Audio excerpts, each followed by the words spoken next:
Hello and welcome back to the Best Life Code with Dr. Rudy. How are you?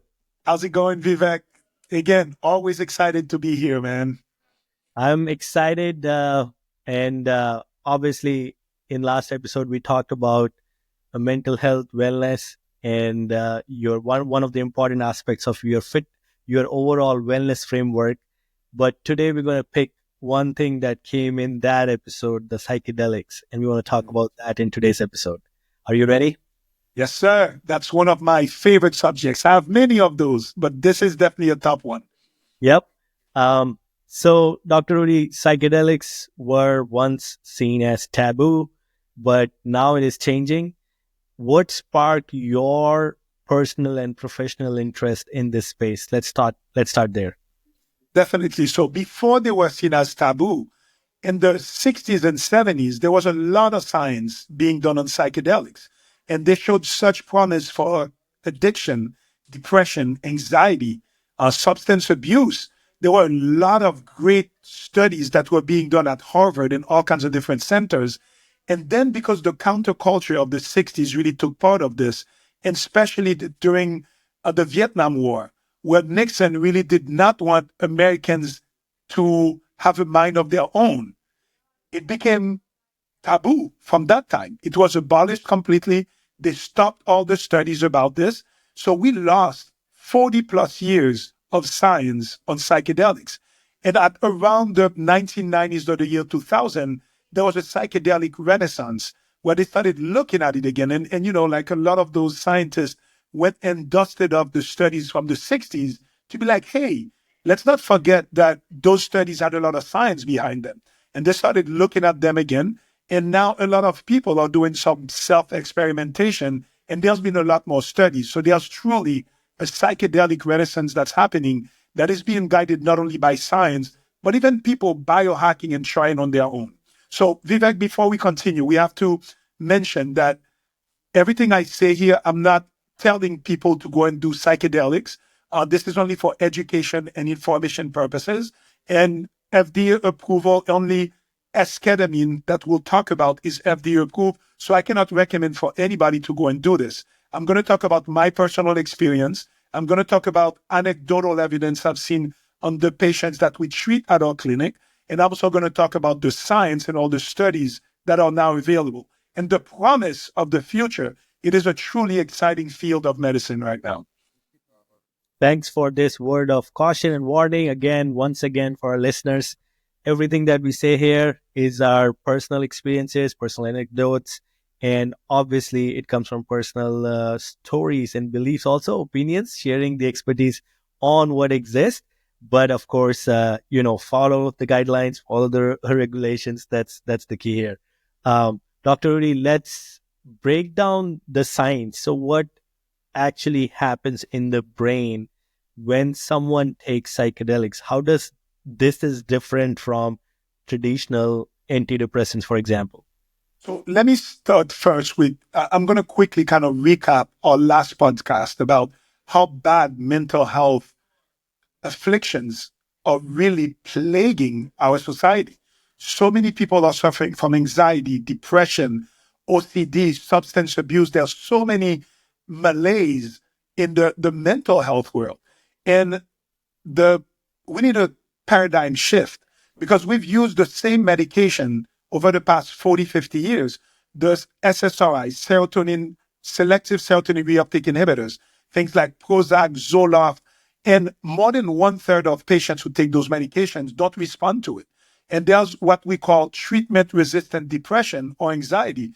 Those are people who are having all the symptoms of depression, anxiety, despite taking multiple of those medications. And a lot of those medications will come with a lot of unwanted side effects. So we need a paradigm shift. That's where psychedelics is filling a very important role. So let's start with the basic, even the definition of psychedelics. Psychedelics comes from Greek roots, psyche, which is mind, delic, revealing. So it's mind revealing. So again, about the 1990s and the 2000s, there's starting to be a lot more interest because there's so much psychoactive benefits of psychedelics. And big institutions like NYU, Harvard, Imperial College of London are publishing a lot of studies to show the benefits. So the only psychedelic that has been FDA approved in the United States is ketamine, and not the one that's FDA approved is called S-ketamine. It's derived from ketamine. And ketamine is actually what we call the non-classical psychedelics. A non-classical meaning that it's not the typical psychedelics that we think about. But again, in the United States, it's the only one so far that's FDA approved. So I'll talk a lot about this because I also have a ketamine clinic where we see our patients. But then the classical psychedelics include things like LSD, psilocybin that you find in magic mushrooms, and DMT. DMT that you find in things like ayahuasca or bufo. And now you look at every news cycle, when you go, not the major news, but you always hearing there's either an athlete, a celebrity that goes and do an ayahuasca ceremony because they wanted to get some improvement of their cognition, of their creativity, so many things, or dealing with whatever issues that they're dealing with. So to go both on classical and non-classical psychedelics, basically what they do, they act on the brain and they induce an altered state of consciousness, which at the end of the day, what we're trying to achieve is what we call neuroplasticity. Neuroplasticity is the ability of the brain to reorganize itself to have new functions. So the brain is a beautiful, beautiful machine. It's like a computer. The more connections or memory that the brain gets, just like a computer, the better it can function. So the way our brain functions, it's that I'm going to go a little bit in the science with it. The way we think about ourselves, our ego, who we are, the story of our humanness comes from our brain. And it's different neurons, parts of the brain that fire together. And it's called the default mode network. So when you wake up in the morning, you're Vivek, that's my name. You married, I have kids, my job is this, I have back pain. You have a certain way that you think about yourself that we've built throughout all of our years. This is how 90% of our thoughts keep coming. It goes around those neurons that are the default mode network. And if you have anxiety, depression, what we call rumination, those same thoughts that keep coming over and over again, and most of those thoughts tend to be negative thoughts. Our inner dialogue comes from that area of the brain called the default mode network. Well, the studies are showing, and we saw that by functional MRI, that when you use psychedelics, those areas of the brain become disorganized, less connected. So you kind of lose your self-identity. It is interesting, sometimes difficult to put it into words until you actually experience it yourself. So when you do a psychedelic experience, which I've done many on my own, because I had to deal with some issues that I've talked about before, with my brother's passing, with my many issues that I've had. And we all have our issues that we deal with that sometimes we can't get over. And those thoughts keep coming and they're almost like in the background of our mind at all times. And they keep going and going. For some people, it's substance abuse. For some people, it's anxiety. Some people, it's OCD. But you see, it's almost a short circuit that it keeps going around and around and around, and it's hard to get outside of this. Psychedelics, when they come in, it's almost they wipe out this short circuit of the brain, and it allows new areas of the brain to connect and form new connection. And the results of this are truly spectacular. So most patients, so at my clinic where we do ketamine treatments, and we've done more than 1,000 ketamine treatments now. And when I read of everything that is reported, whether they're scientific studies, anecdotal studies, there's usually three things, main things, that people will tell you after a psychedelic experience. Number one, it's a sense of unity. You feel like you become part of something bigger. Some people will say that they became one with the universe. Some people will say that they became one with God. Some people will say that they became one with nature. But it's a sense of unity. And the way we define ourselves as individuals, we are separate from the collective. But at the end of the day, we are part of the collective. So when we do a good psychedelic experience, you have that sense of unity. Number two, a lot of people have a sense of clarity. A lot of people come out of psychedelic experience and they have, oh, it's so simple. I know what to do. Actually, one of my favorite songs of the Beatles after I'd done my psychedelic experience is All You Need Is Love. And I understood that song from a different perspective. It's not the love with little L that I love my wife, I love my kids, I love my dogs, I love my job. It's love with a capital L. It's the collective consciousness, collective energy that people call God, that some people call universe, some people call Brahman. It is that collective that now it almost feels like you're a part of it. And then the third thing that a lot of people go to psychedelics, awareness. They have a lot more awareness of their physical body and how it is separate but together with the light body. It is an interesting way to experience it. And most people who go through this, the word is ineffability. It's an ineffable experience. It's hard to put it into words. So one of the best things I like to do is sit down with my patients after they've done a good ketamine experience, because it's called a mystical experience. When you have those things you can't put into words, people will tell you, I don't know how to explain it. It's like I was one with the trees. I was one with the universe. I was light. I was God. It's because you feel like you know there's no longer separation with your identity of yourself and with the broader universe. And studies are showing that people who get that mystical experience while doing psychedelics have a higher chance of having therapeutic effects, relief of their depression, their anxiety. Actually, ketamine, they started being studied in the early 2000s because ketamine is an anesthetic agent, one of the safest methods of anesthesia in the operating room. Because why it's so safe? Because it doesn't stop your breathing. So actually, they used ketamine usually in Vietnam or any kind of war situations because it is such a safe anesthetic that you can operate on a person, but you don't need to intubate or they don't lose the way that they breathe. So it's a dissociative anesthetic. And most people, when they do this, me included, I almost saw my body from a different perspective. When you see that, you realize that you're so much more than this physical body, this physical pain, this emotional body, this emotional pain. And it's freedom. It's liberating because now you see I am more than my thoughts. And when you think about this, every philosopher, every religion has tried to explain that. I've said that quote many times on this podcast from Rumi.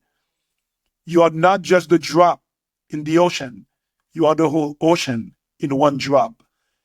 And when you do a good mystical psychedelic experience, you actually understand that phrase. So this is the almost the art of psychedelic. The science of psychedelics is that most classical psychedelics have a strong affinity for the serotonin receptor. Serotonin is one of the most important neurotransmitters for mood. And when you think about medication like Paxil, Zoloft, and all of those, they modulate serotonin. So that's where a lot of the antidepressant effects of psychedelics come.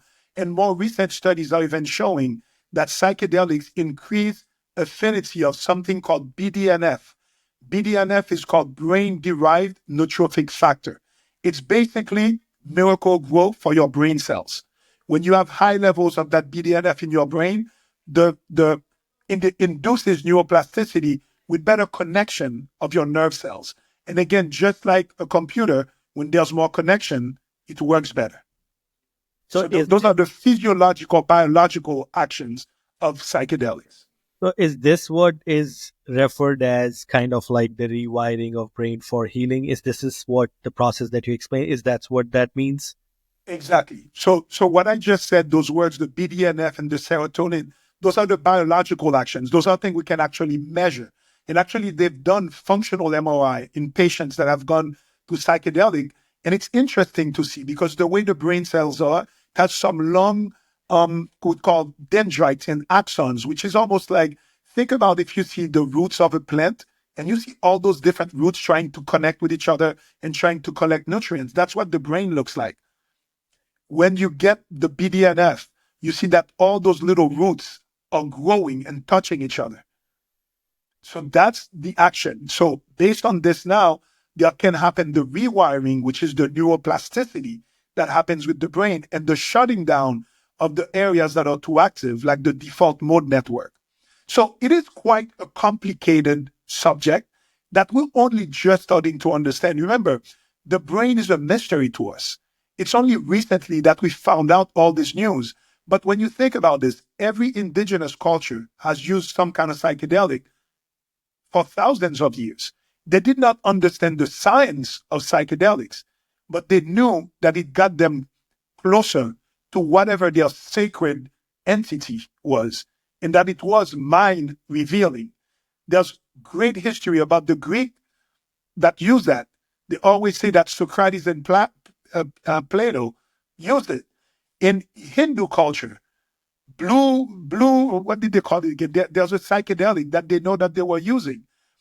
In indigenous culture, that is known because every time that you try to connect with your sacred, with the divine, our human mind blocks it. Our ego blocks it. So why not leverage natural substances that indigenous cultures have used for thousands of years very safely to get healing, to get sacred touching with the divine? And now we're starting to understand the science. So, I don't know if I've told you that before, but I like to call myself the white coat shaman. White coat because I maintain my conventional Western medicine training, and I want to see studies. I want to see double randomized placebo controlled studies to show me that something really worked. But I'm also a shaman, a medicine man that understands that sometimes we can't explain how healing happens. We can't explain human condition because it is such a complicated and beautiful thing that we have to understand that when you touch the right way with the divine, good things happen. And psychedelics have been able to help me, many of my patients, and many people now in the Western world to see that there's more than this physical world. And tapping into this sacred and this divine world can bring a lot of benefits. You mentioned a couple of things in that. One was like kind of like the rewiring of brain that's happening, the scientific phenomena that's happening in the brain. Is Are there like risks too? Like can people have memory loss because it's kind of still something is getting wiped up too, right? So are there those risks associated? What the science says there? Definitely. So, for example, if you have a personal or family history of schizophrenia, you're hearing voices or you're having hallucinations, you don't want to do this because it's people will tell you that psychedelics induce a state of psychosis, that you hear things, you see things. So you have to be careful with this. So that's why I recommend to do it in a medical environment to make sure that you get checked before you do this. And there is something called the set and the setting. The set meaning that it's safe, you have a good environment around it, and you go with the right setting also where you come up with something, an idea, something that you want to. For example, a lot of the times when I go, you go with an intention. My intention to get a clearer mind. My intention is to be able to connect with the divine. My intention is to help relieve my anxiety, my discomfort. So set and setting is important. So yes, so we have to be careful whether this can engender any kind of psychotic type of side effects like this. They're extremely rare, but it's definitely something that can be on a personal basis. If somebody's suffering from, I like to call it like a cosmic discomfort. You don't know your place in the universe. Why am I here? What's my purpose in life? A lot of anxiety and depression comes from those questions that we don't have an answer to. It is worth finding the right set and setting, the right provider, the right shaman that can help you with this. It is a personal journey that nobody else can take for you. But personally, and for a lot of my patients, it's been truly liberating. Interesting. And Is it, it's very much like microdosing for productivity and creativity? We hear this a lot. Does it really work for those kind of performance enhancement things? And how does it compare to maybe even full therapy that your patients are going through? Yeah, so now let's talk about the concept of microdosing. And microdosing, especially in the form of psilocybin. This is what a lot of people are talking about, and this is making a lot of studies are being done. It's everywhere. Because what microdosing is when you use a psychedelic at a dose where you don't feel the high, where you don't feel anything. So you're doing it more to induce that neuroplasticity and the new brain connection. And there's many anecdotal studies and there's many anecdotal reports that patients are reporting that when they do this, their creativity improves, their cognitive flexibility improves. They open up to new ways of learning, to things that they could not. And when you look at studies, the studies are kind of mixed. There are some studies that show that it's very helpful, especially anecdotal studies. When you try to do rigorous scientific studies, it's a plus or minus. But what I've realized is this is the art of medicine, the shaman part of my white coat shaman. It's hard to put that into a box because there's a lot of placebo effect that happens in this. You want to auto suggest because when people go to this, we tell them, have an intention, say to yourself, everything's going to work out. Or say, I'm going to be clearer, or I'm going to have this realized for me. When you're done with this, we encourage you to keep doing positive affirmations because after a psychedelic experience, you tend to be in a very receptive mode. So that's when we encourage people to do a lot more meditation, a lot more positive affirmations, work on things that are giving you problems. So is it just the medication, like the substance that got you there? Or is it the substance plus the positive affirmation and all this together? For me, it doesn't matter which does it. If you get help with that whole entourage of things that you've done to help you get better, our society needs something like this. We have a lot of patients suffering from treatment-resistant depression, anxiety, substance abuse. Psychedelics have shown a lot of promise for substance abuse, for addiction. We need a paradigm shift in treatment. Despite all of the medication, treatment, psychotherapy that we have, we're not getting far. And the best thing to do is to combine whichever kind of psychedelic you're going to do with talk therapy, with cognitive behavioral therapy. That's when you get even better results. So when it comes to creativity, I've personally experienced this. Microdosing has helped me significantly. I come up with ideas, things that it flows so easy, and it's not every time you do it you have the same. It depends on the energy of the people you're with. It depends on where your mind is at that time. Sometimes people can have a negative trip, can have a bad trip, can have episodes of anxiety. Those happen, and I'm going to tell you, and I think I told you before that my first psychedelic experience, it was a bad trip. This is when I did my psychedelic experience after my brother committed suicide. And I had a lot of negative thoughts I was dealing with, a lot of guilt, a lot of regret. And I had a very tough experience physically. I don't remember much, but I was very agitated. I was screaming. I don't even remember. But it was the most healing experience I've ever had because it really got me to a place where, Vivek, I'm going to tell you that again. It's when I did my first psychedelic experience and I did it outside of the country in the right setting with the right people around me. I saw my brother. I felt my brother in another world, in another dimension. I know it's crazy what I'm saying, but I felt his presence. And because of that, my anxiety and my guilt lifted. And all that was left was love with a capital L. And it healed me and it made me a deeply spiritual person, not religious, spiritual, because I understood that we have spirit.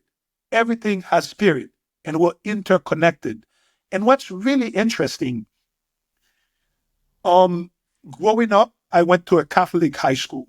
So I was all into Catholicism, my religion. I prayed, I followed the Bible. But when my mom first passed way back, because I prayed so much and it still happened, I kind of had anger towards God, anger towards religion, and I became agnostic, almost atheist. I became a scientific agnostic, meaning that I felt like we were just evolved animals, that what you see is what is, that we're just dust and we'll go back to dust. We just have an amazing brain, but there's nothing beyond this. After that, I became truly spiritual, but I still wanted to understand the science. And when you look at Einstein and the theory of relativity, Einstein, which was the biggest atheist and scientist, became very spiritual at the end of his life once he understood quantum, the quantum field. And what does the quantum field say? That we're all related, that everything is one, that there's an interconnectedness of everything. And when you do a real good mystical experience through psychedelics, you actually understand this. And there's a real big difference in knowing something intellectually and actually experiencing it. When you're experiencing, you get it. Many people report, especially the spiritual awakening after, or life changing realization after psychedelics. Um, what's your take on their role in self discovery and consciousness, and how, as a provider, you support that for your patients as well? Have you seen that happening to your patients, and then what your role turns into when that happens? Yeah, and this is what's exciting for me. It's because I've lived it, that self-awareness. Remember, I told you what I see mostly from my patients is the sense of unity, clarity, and self-awareness. You understand your part in the cosmic order. So those are big words that are sometimes people will say, be like, ah, here he goes with his weird words. Energy, we're all energy. You actually get to understand it, to experience it in a way that is ineffable, undescribable, but you get it. Um, it's truly life changing, and it doesn't happen at every time. And I don't definitely do not condone the use of psychedelics for party. That's a completely different subject. And some substances like ketamine, unfortunately, are being abused, and people get addicted to those because they're not doing it in the right way. But when done with the right setting, with the right energy around you, and not every time, but if you are lucky enough that you get this, it's magical. And for example, they've compared psychedelic experience with near-death experience. It's called NDE. A near-death experience has a lot of similarities to a psychedelic mystical experience. When I did my mystical experience, I went to the light, Vivek. When I did it, I saw a white light. That's the last thing I remember.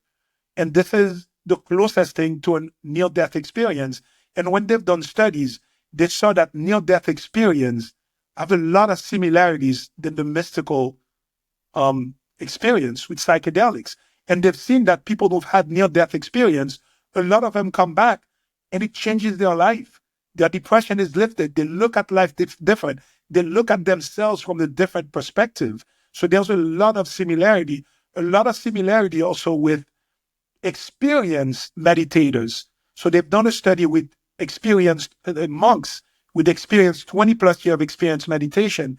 And when they put those monks in the functional MRI, they were able to see that the areas that light up or that shut down during those deep meditation are the same that the psychedelic experience touches.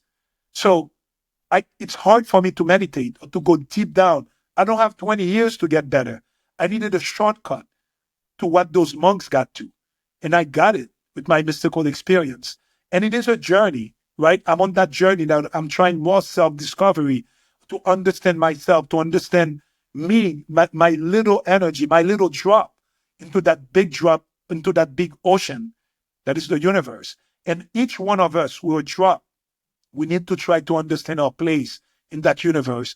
And when you can have that perspective, it is healing. It is healing, and I've read it the in mostly in Hindu culture side, like a lot of monks who do those, like how you were saying, the meditation, put them in that state, and then you see it, and then even they, in historically the books or the historical books in Hinduism, say that even those people took psychedelics, like even though they were on meditation. So um especially in Hinduism, it's like it goes back way long. It's not really like, Thousands of years, we don't even, 5,000 plus years. yeah, it's like it's like in like we've read it for like so long in the usage and everything, the safe usage in a way, and the effects of that.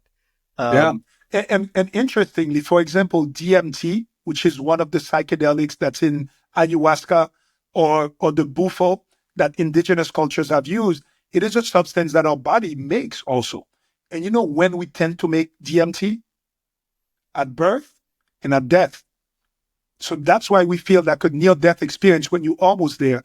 Your body secretes a lot of DMT. You have that white light that happens. So very similar to a mystical experience. And the common denominator, it's whether you make an endogenous, your own DMT that's secreted by the pineal gland, what we call almost the third eye in the part of the brain, or is it something you take as a substance? So another way that they call a lot of those psychedelic substances, they're called entheogenic substances. Entheogenic means getting you closer to God. How amazing is this? So now, after me doing this, again, it's very personal, and a lot of people have had that same experience. Your definition of God becomes much broader. It's not a small thing anymore. So our definition to me of God is so small. We've anthropomorphized God. We gave him human attributes. God is so much bigger than this. Our minds cannot understand God, cannot understand the universe, how big it is and what it is. So when you do psychedelics, I love that quote that I see places. It says, it's almost like the veil is lifted and you can understand it. Another real quote that I like is when you do a good mystical psychedelic experience, it's almost like you take a whiff of the divine. And then when you come back, from time to time, you smell it. And it happens in my life, Vivek. Sometimes I'm like, oh my God, a moment of awe, of beauty, of true connection, of Zen. But I was able to recognize those because my veil was lifted and I experienced it. So now I have moments and I look for moments like this in my life. And it made me a better physician, a better husband, a better dad, a better human. Now imagine a world where each one of us became better like this. yeah. um there Vivek, I think it's the first time I see you kind of speechless. yeah, it's just so fascinating in a way to like, this is where like at my mind, I'm just like, I'm a very science oriented person, right? But I'm also very culturally, spiritually, very much connected to this. So this is where I know certain things I have seen and happen, but I don't have the words to explain. And that's kind of how I feel like this about Yes. psychedelics a lot, right? Yeah. And but I have seen now companies, even in the US for ketamine, especially like how you were saying. I know this company, Mind Bloom, uh, Right. early stage company. And but where do you see like psychedelics fitting into the mainstream healthcare, especially in the next like 5 to 10 years? Oh. And could you also see this replacing existing mental health treatments? Is that going to happen? Yes, so it's happening already with, for example, and there was a great article in WSJ, the Washington, whatever, State Journal, because the version of ketamine that is FDA approved, it's called S-ketamine. It's a nasal spray, which we use at my clinic also. And the results we're seeing with this are mind-blowing. We're treating treatment-resistant depression, anxiety. We're treating addiction. People are feeling better. They are happier. And again, for the scientific mind, just think about that neuroplasticity. Those new brain connections happen. So, in a physical, biological way, that's an easy way to understand that. You put in new connection, just like the brain. You add some REMs to your computer, more memory, you get more function out of it. But that's the white coat part of it. The shaman, the art of medicine part is all those things that are happening. And now many companies are leveraging those psychedelics. You see that a lot of companies are doing work retreat with psychedelics because psilocybin has been decriminalized in some states like Oregon, I think Colorado, and a few states. So there you can use it because it just makes human connection easier. So a lot of, for example, they're even doing also now a lot of couple therapy with psychedelics because a lot of your reservation as a human, as your rumination, as your limited self structure kind of get lifted. So what I see for the future, it's going to be the biggest boom of medicine is the mental health field because we haven't had anything new for a long time. And the medications we have are not great. And I'm not completely shutting down the use of SSRI of the available medications now. For some people, it is life-saving, but many people don't respond to it, or many people get side effects, or many people still have all of their symptoms besides being on 2 or 3 different medications. What if we could find something that you can use and create new neural circuits, and then you just think or wired different? And what I really like with, for example, I'm going to go back to ketamine, why it became quickly FDA approved, because sometimes there's patients who've had treatment-resistant depression and were on different medication, and one session of ketamine completely took away their symptoms. There's almost a 70 to 80% response, whereas with the traditional SSRI antidepressant, it takes a few weeks to a few months for it to work. About 1/3 of people do not respond. So even for acute suicidal thoughts, ketamine is approved for this. And I have a patient that had this. It was a young man in his 20s that was having acute suicidal ideation. His mom had to almost quit work to be with him all the time, so he didn't do it. And he was in a place where he was able to go and see a psychiatrist, and he did ketamine. After one session, his thoughts of suicide went away. That's why ketamine became FDA approved for those severe type of conditions. So they are very useful for this, but they're also useful for people just looking to understand their position better, improve their mental health, improve their brain fitness. And leveraging neuroplasticity is something that every biohacker, I'm a true biohacker. We biohack things to help our muscle, to help our physiology. How about brain fitness and biohacking our brain? And at the end of the day, it goes to neuroplasticity. And let me tell you about non-psychedelic ways to improve neuroplasticity. Exercise. You always hear that exercise is good for your brain. It enhances neuroplasticity. As we age, they always tell you, learn a new language because you have to think so much outside of your usual. It creates the new connection. Do puzzles, do Sudoku. Why are we doing a lot of those things? Is to enhance neuroplasticity. And I encourage people to do all those things. But if there's a safe substance, a safe way of doing it and adding neuroplasticity, I'm all for it. Because I believe in holistic wellness. It's physical, mental, and spiritual optimization. This is Dr. Rudy's mantra, and this is what the true best life code is.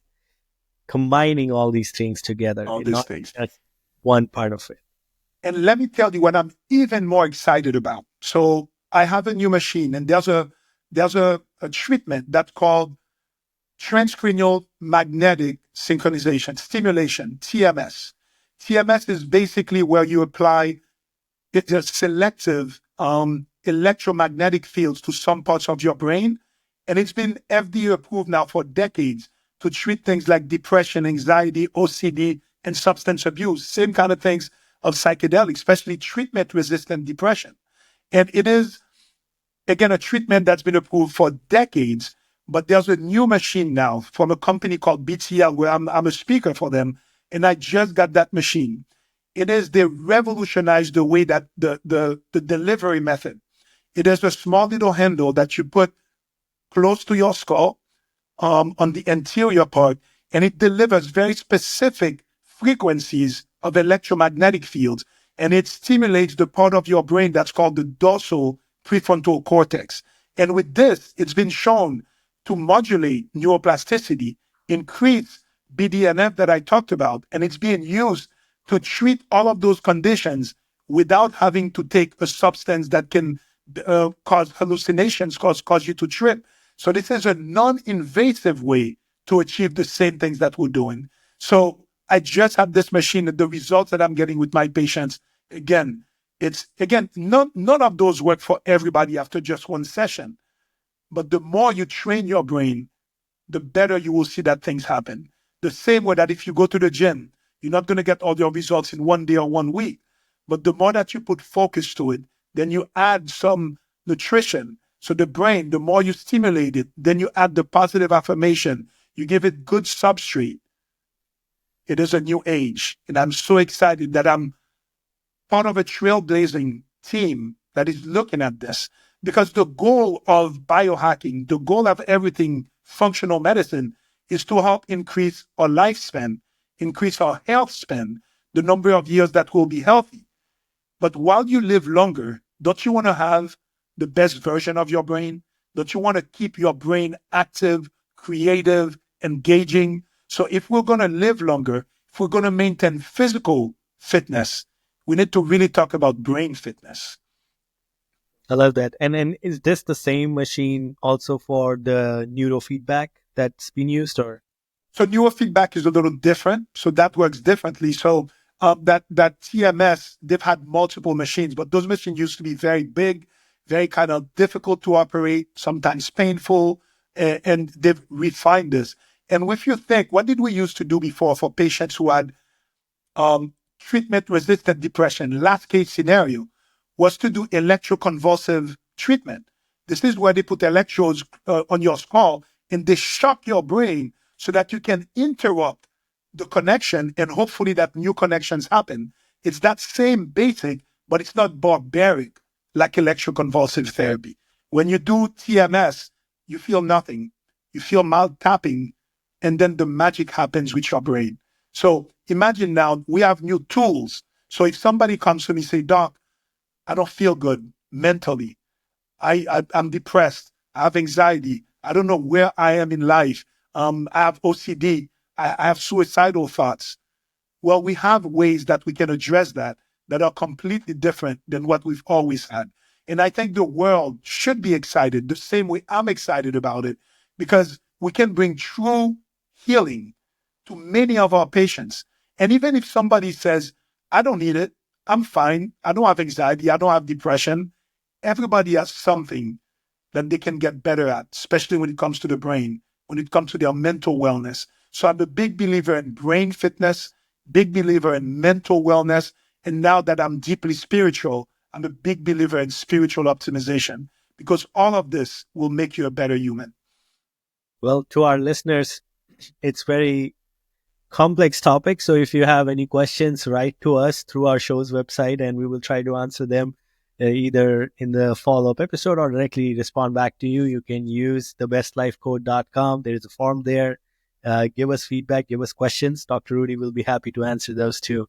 And let me, that'll be one of our, last words.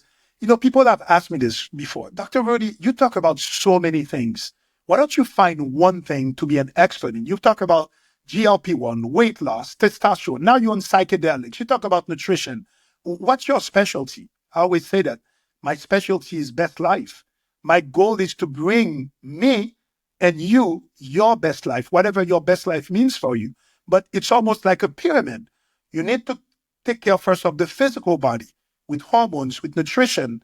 Then you take care of mental body. And then you take care of the spiritual body.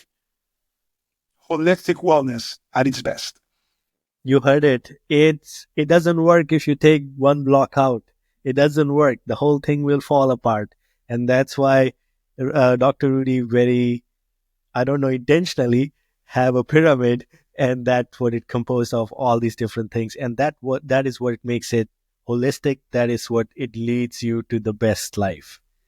Again, thank you, Dr. Rudy. Once again, appreciate all the insights. It was for me, it was for everyone, to be honest, from learning the basics of psychedelics to the complexity and where the science is.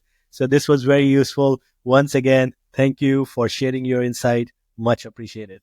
You're welcome. And one thing I'm going to tell to all the listeners, keep an open mind. Look at the studies. Listen to anecdotal studies, because this is the type of things. It's not only the scientific studies who are going to tell you this. And keep an open mind. There's a lot of things that are going to happen. I'm excited that I'm part of this world, that I've now increased my vibration to be part of this. I'm not just a physical doctor. I'm also now a mental and a spiritual healer. And that's what makes Dr. Rudy so special.